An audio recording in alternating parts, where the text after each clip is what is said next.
Good morning everyone! Ngayong araw ay sumama nga ako dito sa asawa ng kuya ko. Itong ginagawa niya ay gusto ko nga rin din ma-experience ano nga ba yung ginagawa niya at paano nga ba ito ginagawa. Ito nga pala ay isang pangunahing hanap buhay din dito sa amin. Masasabi ko talagang kapag may tiyaga, mayroong kanilaga. Dahil masasabi kong hindi pala talaga to biro. Dahil gusto ko nga din ma-experience, ito nga pala ay tinatawag na rolling. Pero bago ang lahat, abay kailangan muna natin maggasolina para meron tayong panlaban na kahit saan man tayo dalhin ang paglilibot natin. Hindi tayo mauubusan ng gasolina at hindi tayo magtutulak. At eto na nga, papunta na nga kami sa mga karatig barangay. Bale, ito pala yung rolling na kung tawagin. Ang gagawin pala namin ay maglalako nga kami ng aming paninda. Bahay-bahay talaga kami. Yung may mga sumisigaw ng gulay, isda, ang gagawin namin. At eto na nga, masaya na ang Disney Princess nyo. Abay, nakakapagbenta na. Ayan, nababawas-bawasan na yung ating paninda. So, hindi pa naman tayo nakakalahati. Nag-uumpisa pa lang tayo.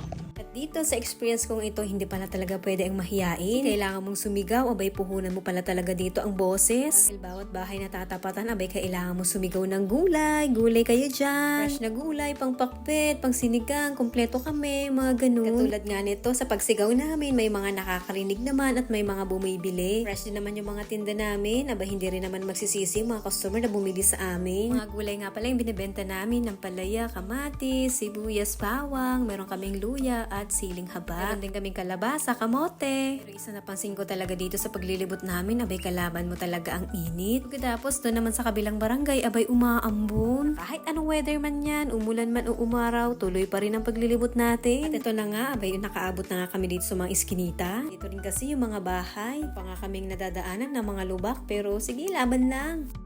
Gulay kayo dyan!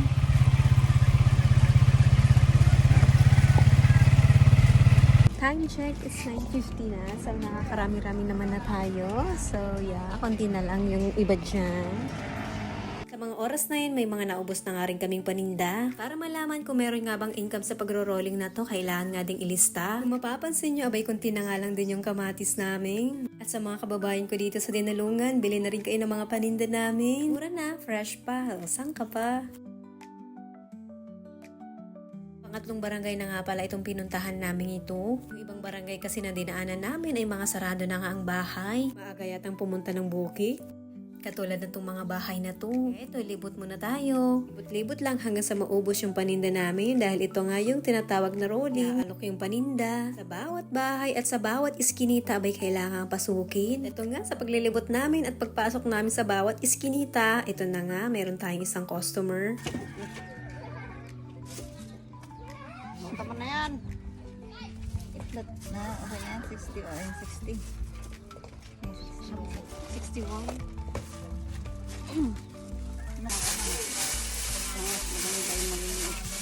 Palalang nila.